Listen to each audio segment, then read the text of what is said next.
Welcome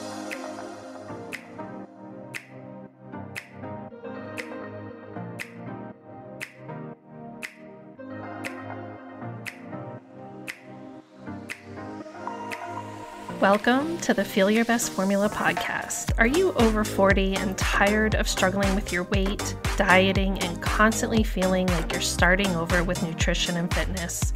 Do you wish you had more energy? Do you want to lose weight and finally keep it off for good? I'm Lil, a certified nutrition coach and former registered nurse. I too have been there, and at the age of 44, I decided I was done with fad diets and chasing a lower number on the scale. I was so tired of constantly starting over and wondering why I couldn't get lasting results. I became a nutrition coach and created the Feel Your Best formula for women who want to build muscle, lose fat, and keep it off for good. If you're ready to build a better relationship with food, the scale, and your body, let's build your formula for feeling your best. If you're new here, make sure to check the episode details for the link to my newbie starter guide. You'll receive an email straight to your inbox with everything you need to start building your Feel Your Best formula. I'm so glad you're here. Now let's dive into today's episode.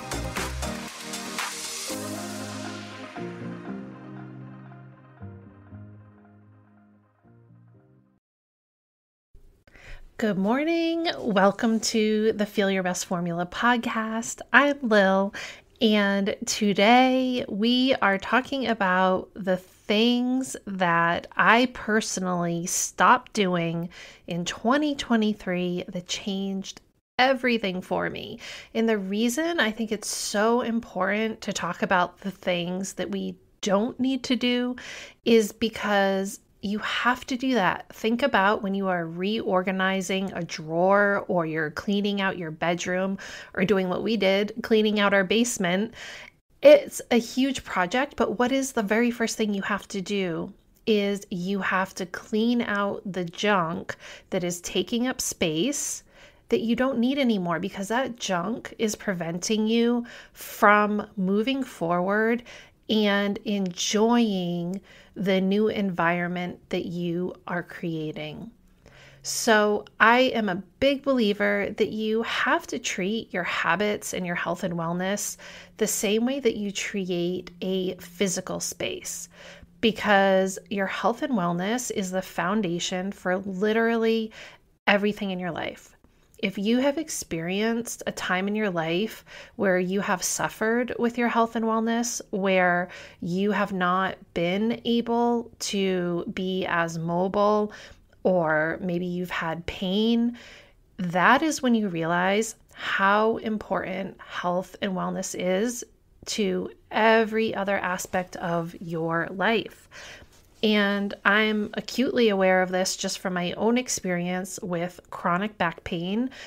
I suffered from October, November, all the way through to February from 2020 into 2021.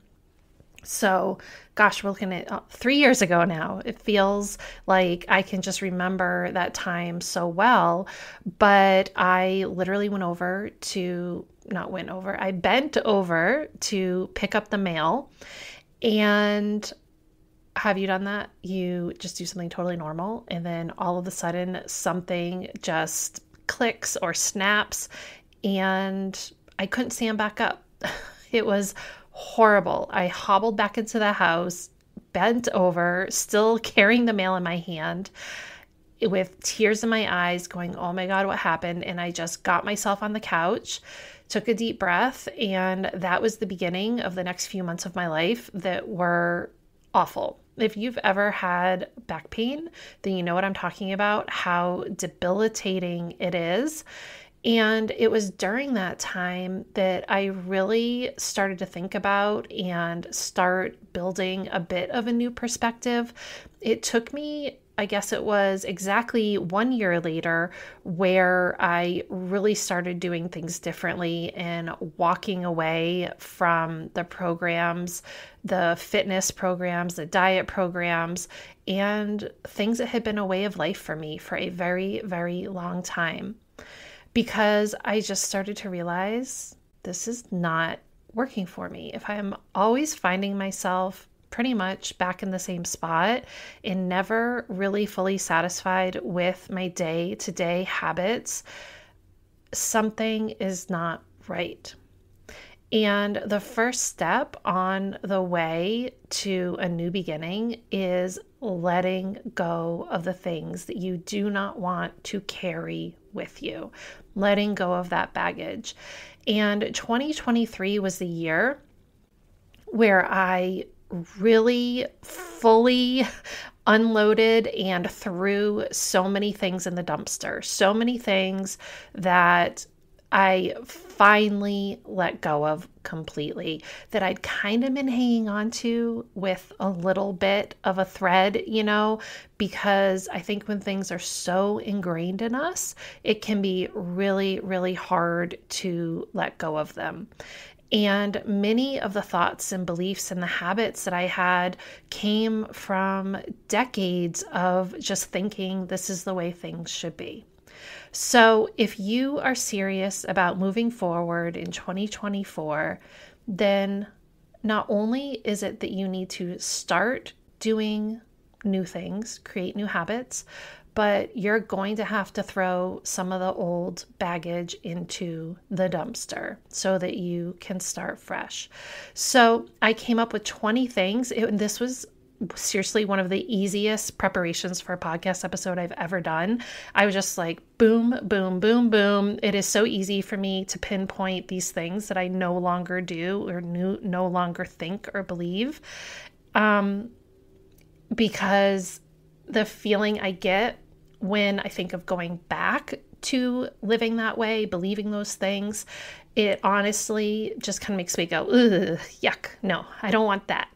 Like, it doesn't taste good. It's terrible. So let's talk about those 20 things. I'm just going to kind of go through this list very quickly. I might highlight a few pieces of it, but the reason I'm sharing it is you might be holding on to some of these things that maybe you need to let go of so that you can move forward. And honestly, I might say some things here that you think work great for you, and it isn't something that you ever want to let go of, and that's totally cool. This is all about doing what works for you.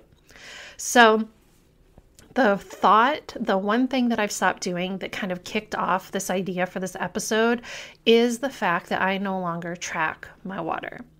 So I did the 2B Mindset program and I loved it. So after I hurt my back, that was the nutrition plan I started with, because I'd never really done that program. Even though I was certified in it, I had never really dove into it wholeheartedly. And that's what I did. After I hurt my back, I did the Barre Blend workout program, which I think is fantastic if you are coming back from an injury. It is such a wonderful program because it's low impact and it really helped me build my confidence back, and I didn't worry about injuring myself. Fantastic fitness program.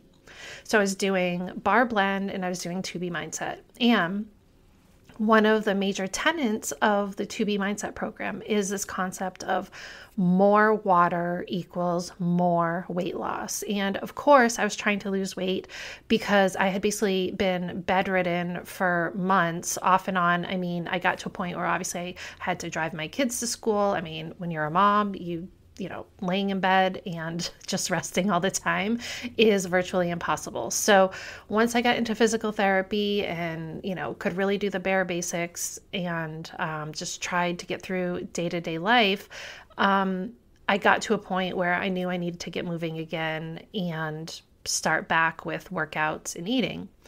And the 2B Mindset program, I thought, this is a time when I really feel like I need to lose weight. I had obviously lost a lot of muscle, gained fat through that inactivity, and my mindset, when you have back pain, not good for your mental health. It can really make you depressed, and overall, I just did not feel like myself. So I jumped back in with 2 feet to the 2B Mindset program. And part of that program, like I said, a major part of it is more water equals more weight loss. And I am someone who pees a lot. I have always been that way. going on a car ride with me, if you know, you know, I am that person that needs to stop pretty frequently. And I am just someone that processes water really quickly in my system. But this program really pushes on you the importance of drinking water, and you get to the point where you're thinking more. And I was drinking about 150 ounces of water a day at its peak, and I would have to plan leaving my home. Where am I going? Am I going on a walk? Am I going on a hike? Anytime I left my house, I was petrified of having to go to the bathroom. And it got to the point where I just realized one day, this is ridiculous and no amount of weight loss is worth living in this mindset of I have to pee every half hour, like urgently. And I just started to realize I don't need to drink this much water. Yes, is it probably part of a reason why I had a really successful weight loss journey when I did the 2B Mindset program? Probably. But I also think when it comes to water, you have an amount that is adequate, that is, yes, your body needs water. Absolutely, you should be drinking water. But if you get to a point where you're over consuming water, it can actually get dangerous. Now, it takes massive amounts of water to get to that point where you have water intoxication. I remember in nursing school when I did my psych rotation and we went on the psych floor, and the people who have schizophrenia end up on medications where a side effect is this overwhelming urge to drink water. And sometimes they would die because they would get their hands on any water they could get and they would drink it and drink it and drink it. I remember them telling me they will drink toilet water. They will drink the dirty mop water out of the mop bucket because they just have this overwhelming urge that cannot be quenched. And they literally will die because basically your body gets hyponatremic, meaning there's not enough salt in your system and it creates an imbalance in the fluids that are inside your cells and outside your cells, and it's horrible. So you could get to a point where if you drank too much water, it could actually be harmful, not to mention the strain that it would place on your kidneys.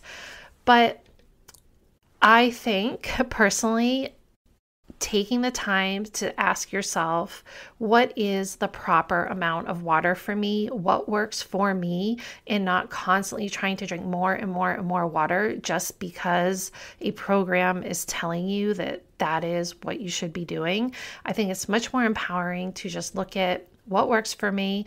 Is the scale going down? And the fact that you're kind of told that water is the reason that you're losing weight. Yes, studies show people who consume more water tend to be people who lose weight because if you're dehydrated, your body cannot properly metabolize certain aspects of burning fat and things like that. You're going to make your body more efficient to have the right amount of hydration. But there's kind of a point where all you're doing is peeing more and you're not creating any more benefit to your body because let's remember, why do we lose weight? Why do we lose fat? Because of a calorie deficit. It's not about the amount of water you eat. It's about the amount of calories in the foods that you're eating versus the amount of energy that your body is using on a daily basis. So to have this arbitrary rule where you think, oh, if I drink more water, I'm going to lose more weight. I mean, yes, you need a certain amount of water to make sure that your body can function properly. And part of that functioning, if you're in a calorie deficit, is to make sure that you are able to lose weight and burn fat. But listen, it can get to a point where you are not doing your body any good and all you're doing is creating more stress in your life because you have to pee all the time. So I'm going more into depth with this one because this was really a big one for me because I understood a calorie deficit is how I lose weight and drinking water is not really part of that equation in a serious way. Meaning, now that I understand how a calorie deficit works and weight loss works, water is a supportive measure, but it isn't the secret. If you were drinking massive amounts of water and you were eating in a calorie surplus, more calories than your body needs, you're still not going to lose weight because just drinking water isn't going to make you burn more calories and make you lose weight, because it's the calorie deficit that does that. And water is part of the process, but it isn't some secret hack. You have to be in a calorie deficit to lose weight. And yes, you can, quote, fill up on water and your stomach can feel more full, I guess. And that could be really helpful to some people, but I'm personally not one of those people that likes the feeling of drinking a ton of water before I eat, or trying to have that feeling of being full all the time. So drinking and tracking your water is something that I stopped doing in 2023, and it has made my life so much more enjoyable now that I know how many times a day I want to fill up my water bottle. And I do that. I fill up my water bottle about 3 times. I have somewhere between 75, maybe 100 ounces of water per day. Plus, I have a shake and some various drinks throughout the day, like my pre-workout drink, and I'm doing just fine. Okay. Number 2, believing that certain treats are going to prevent you from losing weight. And I've talked about this before, but that's a big one where people think, oh my gosh, I have one brownie or I eat one meal and might as well just throw all my hard work down the drain because I just, quote, ruined my diet. Quite the opposite now. For myself and my clients, from the beginning, I say you have to learn to fit in those foods that you love. If you are constantly depriving yourself, you're just going to put yourself on the road towards binging, towards just not having an enjoyable way of eating, because there are foods that we really enjoy. And I've talked about it a million times on here, but I always make sure to include some sort of chocolate or ice cream or popsicle or something like that within my day, because those are foods that I really enjoy and they keep me full, satisfied, and satiated. Another thing that I stopped doing is switching workout programs. Okay. Constantly bouncing around from one workout program to the next is not going to get you anywhere. Lifting weights using simple, basic movements is how you build muscle. There's a pretty short list of basic weightlifting moves like deadlifts, rows, chest press. These moves use multiple muscles to repeat the same movement pattern over and over. And that's how you build muscle. So doing a workout plan where you're doing all these complicated moves, where you're doing one 21-day program and then moving to a 60-day program and then moving to a 90-day program, isn't really going to do much for you. The way that you build muscle is repeated movements over time, increasing the amount of weight that you use or the amount of reps that you do. That's how you build muscle. So pretty much for the past year, I have just been doing the same type of moves. I might do a quote unquote program here and there. I've been doing the Carolyn Girvin workouts, but I kind of create my own where I know that I do one upper body workout, usually Mondays, a lower body workout on Tuesdays, another upper body workout on Thursday or Friday, and another lower body workout Friday or Saturday. I work out 4 days a week. It is so simple and I don't overthink it. That's just, I do the same thing over and over and over.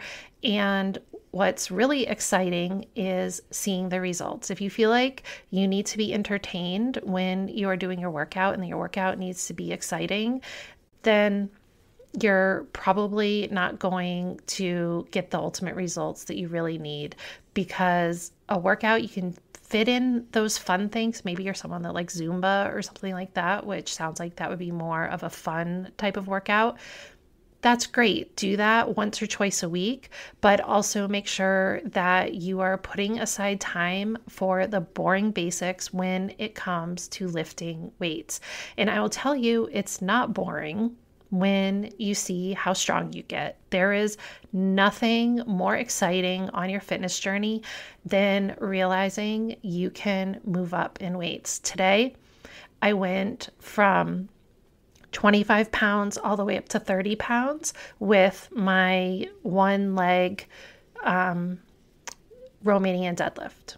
So I just did that workout a few hours ago, and the 25s were feeling really light. And I said, oh my gosh, it's time for 30s. And that's extra exciting for me because moves like that, because of my back, I've taken it very, very slow. When I came back from my back issues and decided I was going to start lifting weights, I actually started by just doing the range of motion and not even using any weight to it. And then I did like 5 pounds, 10 pounds, and now to be up to 30 pounds for a one-sided Romanian deadlift on one leg, like really exciting. And I was so proud of myself.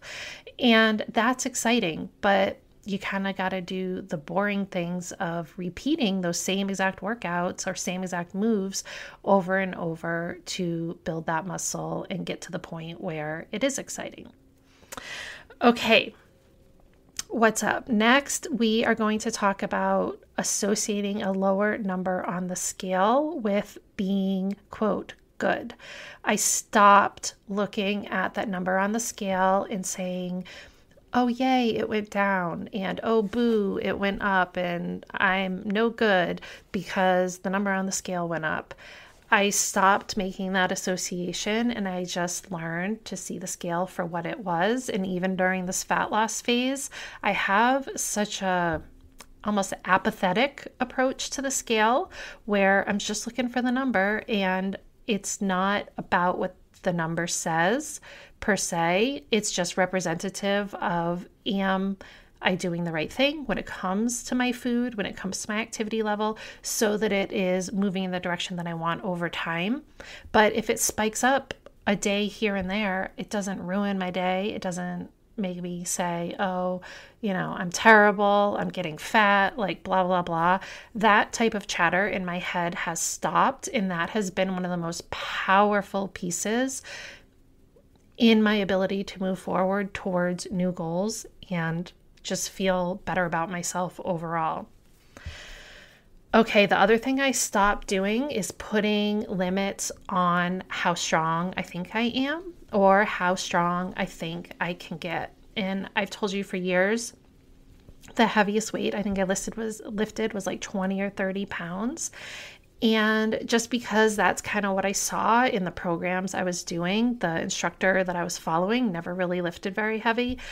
And it kind of just created this idea in my head that I was just fine using 8 or 10 pound weights for bicep curls and using 20-pound weights for lunges and stuff like that. And now I know that there is no limit on my strength. I mean, yes, there is a limit per se, but I haven't even come close to it yet.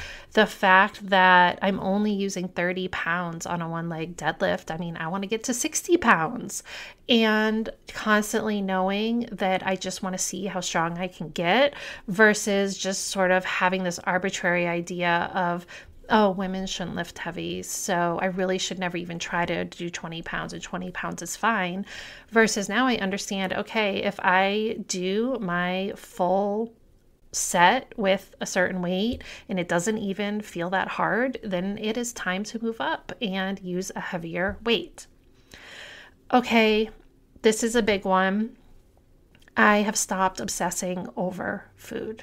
So when you are on a diet all the time, or you feel like you should be on a diet all the time, and that is the mentality that you have, it can cause you to obsess over food. And that used to be me, constantly thinking about the next meal, constantly thinking about what am I going to eat, constantly judging myself on what I ate. And this definitely got to a point a few years ago where I definitely believe I had a form of orthorexia, where I was much more obsessed with being healthy to a point that it became unhealthy, especially for my mental health. And I would obsess and obsess so much because I just didn't have the basic knowledge that I needed to be making decisions. And let me tell you, when you stop obsessing over food, if you're like me and that's something that you go through, the freedom, the peace, the quiet that it brings to your mind, it lets you have room for other things. And I can't tell you how important it has been for me to learn that eating 3 large and filling meals per day and just having a short list of protein-based snacks that I know I'm going to grab if I do need a snack, oh my gosh, it has just stopped those obsessive thoughts. It has stopped the mental chatter, and there's peace and quiet in my mind now. It allows me to create better content for you guys. It allows me to be a better parent. It allows me to be a better partner. It allows me to be a better coach for my clients. And I have really let go of this thing that was weighing me down that I did not even realize was impacting my life so much. So no more obsessing over food. In relation to that is I've let go of this idea that I should be eating less than 2,000 calories per day.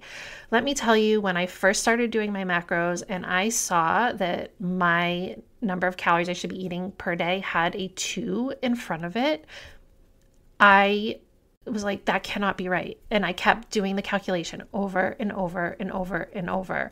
And I said, no, you got to be kidding me. This cannot be right. I've always been told I should be eating 1,200 to 1,500 calories per day if I want to lose weight. And in my mind, that just meant that if I wasn't trying to lose weight, then I should probably be eating like 1,800 calories per day or something like that. I couldn't even imagine that there was a 2 in front of this number. So if you're going to calculate your macros, you're using my macro calculator, and you see a number like 2,500 calories, 2,300 calories, don't freak out. Your body needs calories. Your body needs food. That's how you nourish your body, by eating the correct amount of food. Very, very, very, very, very few people should be eating less than 2,000 calories per day. That's why it's used as kind of the average number on nutrition labels, just because most people need at least 2,000 calories per day. And if you're a bigger person, especially if you're a guy, you know, my kids need 3,000 or 3,500 calories per day. I absolutely do not have them count their macros or anything like that, but they have, just for fun, taken out the calculator and looked to see, you know, how much food they should be eating. And their numbers are really high. And if you have like an active football player or basketball player or soccer player, there's some days that those kids, they should be eating like 4,000 calories per day. They need energy, they need food. And you, I'm assuming you're being active, you're getting out, you're walking, you're living an active life, then you need calories. Unless you're a lump on the couch and not doing anything, then yeah, you need at least 2,000 calories, most likely. Again, nuance here. If you are 4'11", 100 pounds, you probably don't need 2,000 calories per day. But I'll tell you, I've had marathon runners as clients who are teeny tiny, 5 feet tall, and they need over 2,000 calories per day because their body needs that energy for their activity level. So don't freak out if you come to me, I do your macro calculation, and that number has a 2 in front of it, because most likely you have been under eating, you've been over dieting, and you don't have any idea what it looks like to actually nourish your body and eat at the calories that your body actually needs. Most of the time, you are ignoring what you're eating when you're not on a diet, and you have no idea how much you're eating unless you're on a diet. And when you're on a diet, you're eating like 1,200, 1,500 calories per day, like I was. Okay. I also wanted to mention the thing that I stopped doing was prioritizing vegetables.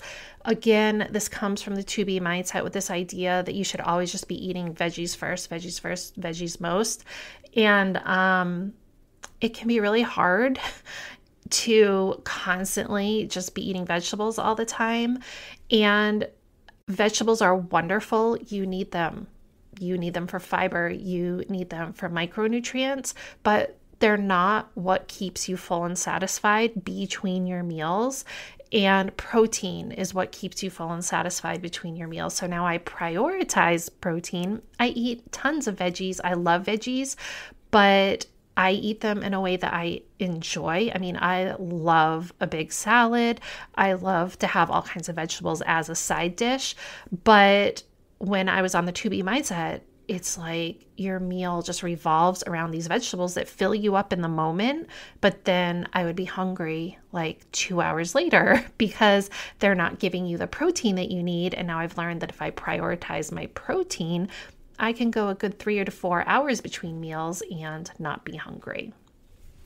Okay. Similarly to this, the other thing that I stopped doing was trying to put foods in a box when I was coming from the portion fixed diet, where foods are categorized according to like a red is a protein, a blue is a healthy fat, a yellow is a carb, et cetera, et cetera. And I always would get so confused because I really like to eat beans. And it's like, is that a carb? Is it a protein? You know, oh, you should count it this way in this situation and count it this way. I mean, it's so confusing. No, I pull out my tracker. I say I had X amount of black beans. It tells me how many carbs I had, how much protein I had. End of story. Forget about it. Healthy fats, avocado, hummus. I used to think I was limited to this tiny amount of avocado and hummus on a daily basis. And now I just follow my macros. And if it fits into my daily macros, I eat it. And I can eat like a whole avocado. Oh my God, alert the press. I can eat a whole avocado if I want, or I can have like a big half a cup of hummus if I want. And I don't have to sit there feeling like I'm being bad for eating these foods that are so good for you and provide these wonderful micronutrients. If you're feeling limited in those foods that you can only have a few tablespoons of them per day, it's time to get a new way of eating, because avocado should not be limited to just one little blue container per day.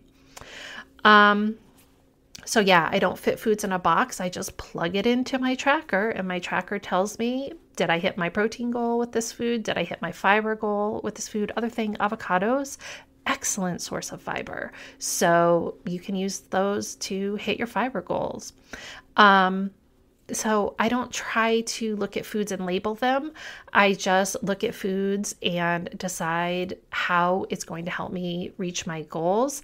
And it's so much more flexible than trying to arbitrarily follow a plan that labels foods as either being good or bad, or calling beans a carb when they're actually a carb and a protein. Yes, they do have more carbohydrates than other protein sources, but they also do give you a good amount of protein. So take it for what it is and don't try to fit your foods in a box. Instead, just see the complex things that they're made of and plug it into your day, and it makes life so much easier. Okay. What I stopped doing, this is a big one. I stopped chasing a goal weight on the scale. That was very, very, very, very, very hard to break myself out of that mindset of, number one, always wanting the scale to go down. Number two, believing that when I ultimately hit my goal, that the number I see on the scale is going to be 130 pounds.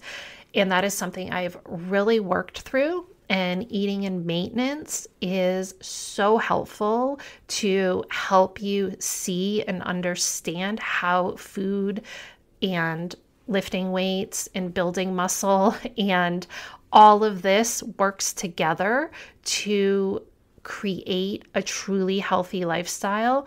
Learning to live in maintenance is incredible. Everybody needs to do it. And I am on the road to deciding where I'm going to land, where is my long-term maintenance going to be. but I'm probably not going to get there for another 12 months, maybe another 18 months, maybe another 24 months. I don't know, but I know that I will know when I get there. And I know that I am enjoying the process along the way, which is so important. I'm enjoying my process just as much as I'm going to enjoy when I finally decide that I am where I want to stay. Okay. What else did I stop doing? I stopped following a workout calendar and doing workouts just because other people were doing them, or people are saying, this is the start date when we're going to start this workout program. I stopped doing that. I put the brakes on all of that. I decided this is about my goals. This is about my schedule. And this is what my body needs. And I start there. And that's where I landed on 4 days a week, lifting upper body 2 days a week, lower body 2 days a week, making sure I'm doing the stretching that I need to do, make sure I'm doing the warm-ups that I need to do, and doing things at the time of day that works for me, and putting myself first. And that was really, really hard because I did feel in a way responsible for other people that I had been working out together with for a long time. And as much as I absolutely love being part of a community, I did have to just say, this is what my daily schedule is now. And now I happen to work out at a later time. And I only work out 4 days a week instead of 6 or 7 days a week. And I just had to put myself first.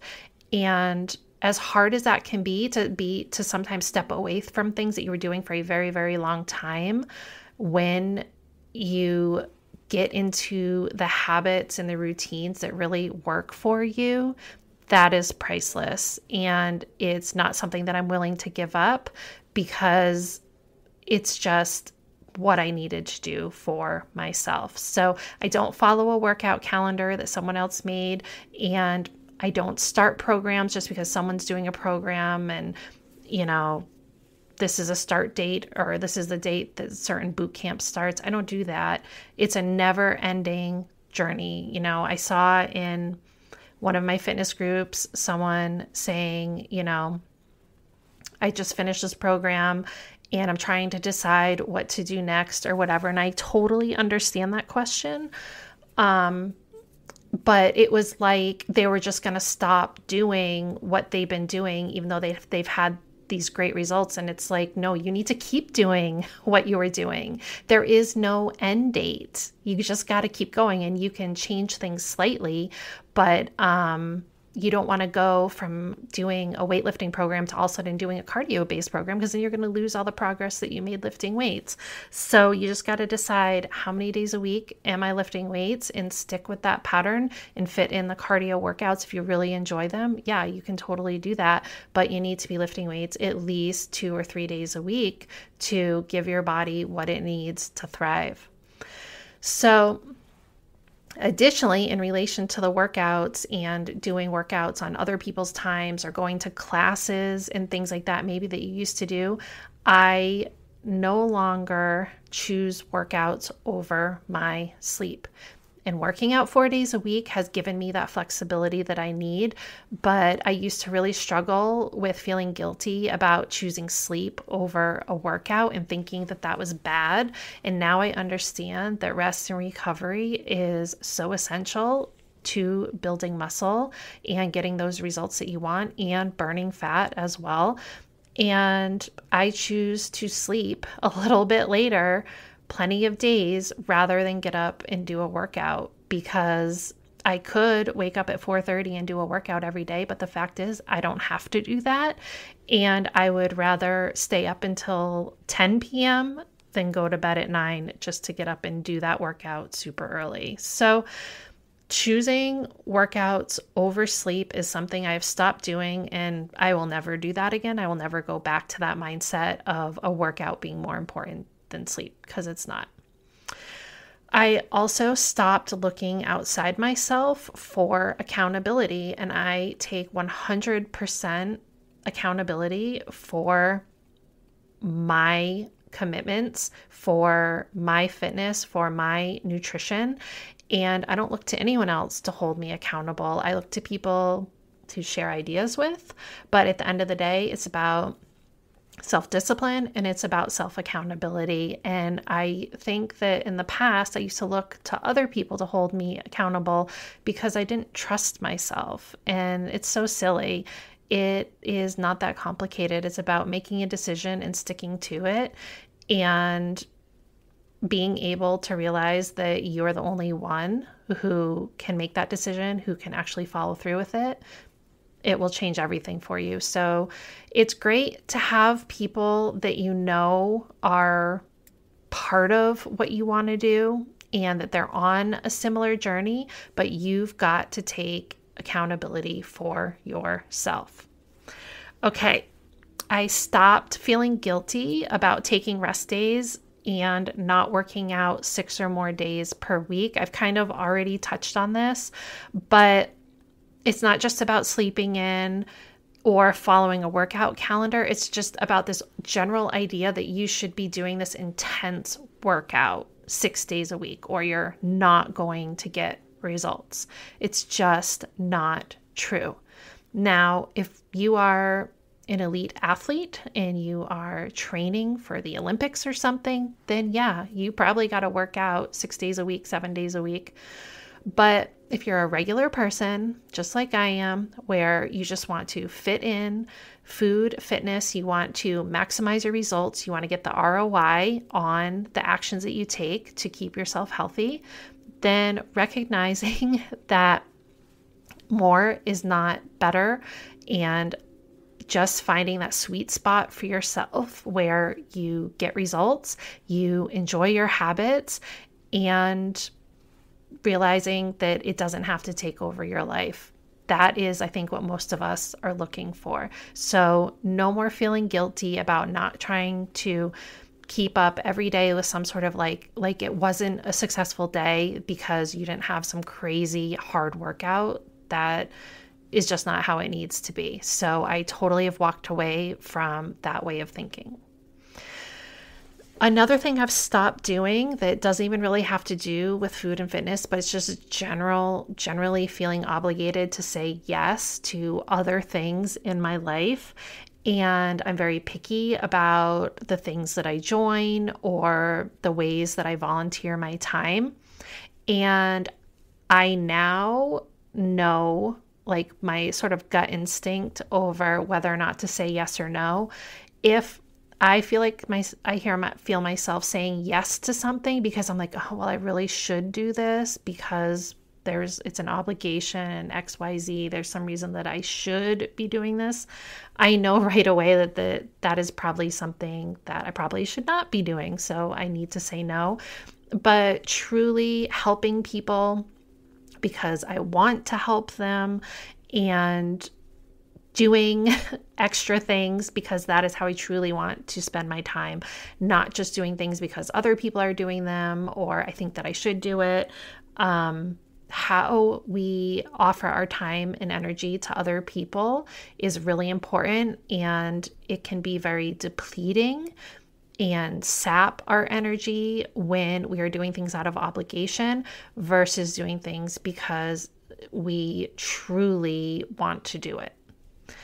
Okay. What's next here? Oh, I stopped taking supplements that I don't need. I had gotten caught up in thinking I needed probiotics, thinking I needed to be drinking green powders, and all of these things. So today, what do I take for supplements? The only thing I do take a collagen every day. I do have very dry skin, and I notice a big difference if I take collagen versus not taking collagen. If you don't have dry skin, then you probably don't need it, but I do notice a huge difference for myself. I do take the Energize pre-workout, and sometimes I take a multivitamin, and I am going to start taking creatine after. I'm probably just going to start that this December because there's so much research and data showing how helpful creatine is, and there's a lot of health benefits along with, of course, helping with those strength gains that I want. But other than that, I mean, most supplements are honestly garbage. All you're doing is paying for very expensive pee. And as long as you're eating a balanced, nourishing diet, you're most likely getting all the vitamins and minerals that your body needs. So that's pretty much it. I used to take a whole lot of things. I used to order a whole lot of things. I do have a protein shake every day, but I don't really consider protein a supplement. I just consider it a different form of eating protein. It's just a processed food, basically. So yeah, that's it. I used to take a lot of powders and all kinds of stuff. And I actually feel better now that I don't eat those things, that I don't use those things, because now I'm actually nourishing my body and giving my body what it needs from food. Okay, another thing I stopped doing is I stopped taking advice from people who are not qualified. And you might think as a nurse, like, oh, I should have had a keener eye as to the people that I took information and advice from. But I think when you see that people work for companies, or you think that they have a large following on social media, then you just automatically trust and believe that they know what they're talking about. And as much as I knew things like Whole30, was pretty much nonsense. I knew keto was nonsense from being a nurse. I mean, I worked in pediatrics, and I would see children who were on keto diets because that's where the diet came from. It's for children with seizure disorders. And I knew that was a bunch of garbage, that I didn't need to eat keto to lose weight. But certainly when it came to things like, I believe that maybe timed nutrition, I'd say that's the biggest thing I fell for, was Time Nutrition was the nutrition program that came out with the program called the 80-Day Obsession. And the idea was like, you had to eat your foods at a certain time in relation to your day, and in particularly in relation to your workout. And that nutrition approach, and that program in general, I mean, I didn't even finish that workout program because it's a lot of twisting and bending, and it was terrible for my back. But that timed nutrition, I remember thinking, oh my gosh, this is it. This is going to be the key. Like I'm finally going to get those results that I've been trying to get forever. And the stress, like I was supposed to wake up at 4:30 in the morning because I worked out at 5, and like eat a full meal, like a whole ass meal at 4:30 in the morning. I remember one morning I was eating salmon and rice, and I was just like, oh my God, what am I doing? And I quit it. I was like, I am not doing this. And I believe that the advice I was getting, that eating my food that way would actually get me the results that I wanted. The reality is, it doesn't matter when you eat your food. It does not matter. All that matters is that you stay within a certain calorie range. Obviously, if you're trying to lose weight, you're going to be in a calorie deficit. And protein, you're going to do better if you spread your protein throughout the day. Like, you could eat 100 grams of protein at one meal. Like, that's fine. But if your overall protein intake should be 100 grams in a day, then you're much better off spreading it out with like 25 to 30 grams per meal, and then whatever remains in snacks, because your body is going to absorb it better. And it's been shown that it's better for muscle synthesis to spread your protein out throughout the day. But any nonsense about you should be eating things this time and that time. I mean, again, if you're an elite athlete or you're someone training for a bodybuilding contest, maybe some aspects of that are slightly helpful. But again, those of us who are trying to live a sane, sustainable, healthy lifestyle, good Lord, you do not need to be waking up and eating a whole meal at 4 o'clock in the morning just because you think you need to time it for your workout. If you're working out at 5 a.m., I would suggest having a little something, maybe have a little banana and peanut butter. Make sure you drink water, but you don't need to be eating a whole meal. So that was one example of me taking advice from someone who did not know what they were talking about, and then blaming myself because I felt like a failure, that it was just too hard for me to stick to. And generally speaking, there are so many people out there telling you stupid things all the time about nutrition on social media. I mean, as a general rule, if someone is telling you very complicated, giving you lists of all these things you should be scared about and talking to you about chemicals in your food and all that, that is a huge red flag that this person just does not understand the science, and do not follow them. So every single person I follow on social media now, I look at their stuff with a fine-tooth comb. If they have doctor in the title of their Instagram handle, I will literally look up what type of quote doctor they are.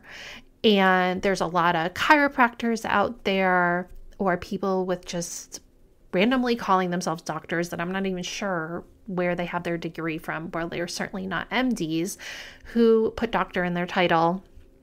So if you're not a PhD and you're not an MD, I'm probably not going to follow you, because chiropractors in no way are people who should be giving out nutrition advice unless they are actually nutrition coaches or registered dietitians, as well as being a chiropractor, because I'm not really sure where the connection lies there in manipulating bones and nutrition. And so many fake doctors spewing a lot of nonsense out there are actually chiropractors. So that's one thing that I tend to be side-eye very much, is just I side-eye the doctor in the title thing. And I think going into anyone that you follow on social media or that you listen to their podcast and I start with a very skeptical perspective, and they kind of have to earn my follow. And if they start saying silly nonsense, then I unfollow them. Okay. Another thing I stopped doing is looking for hacks or the next big thing, like I've talked about before. I used to think, oh my gosh, this is the new fitness program. This is going to be the program that changes everything for me. And now I just understand the boring basics are where it's at. Okay. You got to lift weights. You got to fuel your body properly. You got to get right amount of sleep. You got to live an active life. You probably need to look at your alcohol intake and limit that. You need to drink water. You need to manage your stress. But meanwhile, people are trying to get you to take all these supplements or do complicated diets. I have a whole podcast episode on, don't be scammed by I list off a bunch of diets that are just basically scams. Because human beings tend to think if something is complicated, then that means it must work. And this is just simply not true. Stop looking for hacks. There are no hacks. The best hack is just to live a consistent, boring life, doing a lot of the same things over and over, and save your entertainment and your excitement for other parts of your life. You can still do exciting things when it comes to your fitness. You can do a Spartan race. You can sign up for competitions and all of those things, and that can be super fun. But your day-to-day life, you don't need to have complicated diets or complicated workout plans. I gave up the idea that eating less forever, like that I should always be on this diet and I should always be eating my dieting calories. I gave up the idea that that's how I should always be living, because I used to just think I should always be on a diet. I should always be eating that 1,200 to 1,500 calories per day. And if I'm not on a diet, it means I'm going to get fat. And that was just what I thought. And now I understand that the secret is maintenance, understanding how to live in maintenance. And slowly over time, I'm building muscle and losing fat and cycling through these various stages, but spending the vast amount of my time in maintenance where I'm building muscle. And if I continued on the cycle of constantly trying to eat less and be on a diet, I would never give my body the chance to get stronger. And my final thing that I stopped doing was giving a crap what the scale said on a daily basis, because again, when you see scale fluctuations, you can have wild fluctuations overnight, and you have to understand that is just water weight. Daily fluctuations are water weight, and trends over time of weeks and months and years, that is body fat. And we can get so caught up in the day-to-day fluctuations and let it affect our mental health and our confidence and how we feel about ourselves. And I just decided to stop caring what it said on a day-to-day basis. And the only thing I care about is if I'm in maintenance, I want to make sure that I'm maintaining. And when I'm in a calorie deficit, I want to make sure that I'm headed in the right direction and releasing body fat. But other than that, on a daily basis, I understand that it's just water weight and it's nothing to get upset about, and it's just data. Okay, we made it. Those were 20 things I stopped doing in 2023. And I know it is a repeat of a lot of things that we talk about on here, but I also know that repetition is the mother of knowledge and understanding. So I hope that if you continue to hear me say these same things over and over and over, that you will trust me and you will understand that this is the truth, and it doesn't need to be complicated or fancy, and you don't need to be doing keto or intermittent fasting or some hormone balancing diet or something. Like, there's just so much nonsense out there, and breaking through that noise and confusion can be so hard. And we've been trained to look to the media and to look to social media for the next new thing. And the thing is that many people have understood these boring basics are key. Many people have understood that for a very long time. Mainly men have understood that. And it's time for us women to empower ourselves and get on that train and realize we got to get stronger. We got to fuel our bodies. We have to stop being afraid of eating, and we have to stop being afraid of lifting weights, and we have to take our power back. And by stopping these 20 things, that's exactly what I've done, is take my power back, and I want that for you too. All right, thank you for tuning in. This was a bit of a longer episode, but maybe you can be listening to this as you cook up a Thanksgiving meal. And as I told my clients this week, enjoy your Thanksgiving meal. Well, if you're in the United States, if you're not in the United States, if you're Canadian, you've already had your Thanksgiving. But for those of us in the United States, enjoy the day. Part of a healthy lifestyle is enjoying time with the people we love. And as someone who's getting older and has lost a lot of people that I love along the years, and as our Thanksgiving table gets smaller, I will say to you that no meal, no time with your family is worth stressing over your diet. Enjoy that day. Wake up on Friday, get your workout in, drink your water, start your day with a nice balanced breakfast, and get back to those habits that you know serve you. But one day is no big deal. And I know it's a day we often look forward to in the year, the foods that we enjoy. So do exactly that and enjoy it. All right, that's it for this episode. I will see you back here on Friday. I'll have a very quick episode for you on Friday as you are coming out of your turkey coma. All right, bye guys. Thank you so much for tuning into today's episode of the Feel Your Best Formula podcast. If you haven't already, make sure to check the episode details for my new listener starter guide, and any additional resources mentioned in the episode can also be found in the show notes on my website. You can always find me on Instagram at Macros with Lil, and for more healthy lifestyle tips, recipes, and information on my one-to-one and group coaching services, make sure to check out my website. All the links can be found below. If you know someone else who is ready to start building their formula for feeling their best, please share the love and send them a link to the podcast. I hope you found today's episode helpful, and I'll see you back here next week for a brand new one.